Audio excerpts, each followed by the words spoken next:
બલુચિસ્તાનમાં શ્રમિકો ભરેલા ટ્રકમાં પ્રચંડ વિસ્ફોટ, 11ના મોત અને ઇજાગ્રસ્ત. પાકિસ્તાનના બલુચિસ્તાનમાં ફરી પ્રચંડ વિસ્ફોટ થયો છે. આતંકવાદીઓએ કોલસાની ખાણ કામ કરતા શ્રમિકોને લઈ જઈ રહેલા વાહનને નિશાન બનાવી બોમ્બ વિસ્ફોટ કર્યો છે, જેમાં ઓછામાં ઓછા 11ના મોત થયા છે.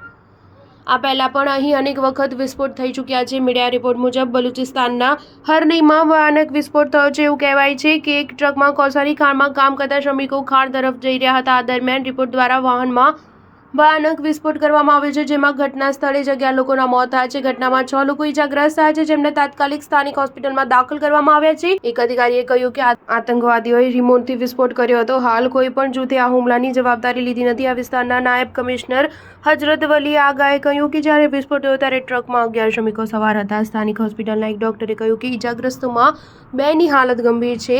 ખાણ સમૃદ્ધ બલુચિસ્તાન ઈરાન અને અફઘાનિસ્તાનની સરહદ પાસે આવેલી છે. અલગાવવાદી જાતીય બલુચ જૂથો દ્વારા અહીં અવારનવાર હુમલાઓ અને વિસ્ફોટો કરવામાં આવે છે.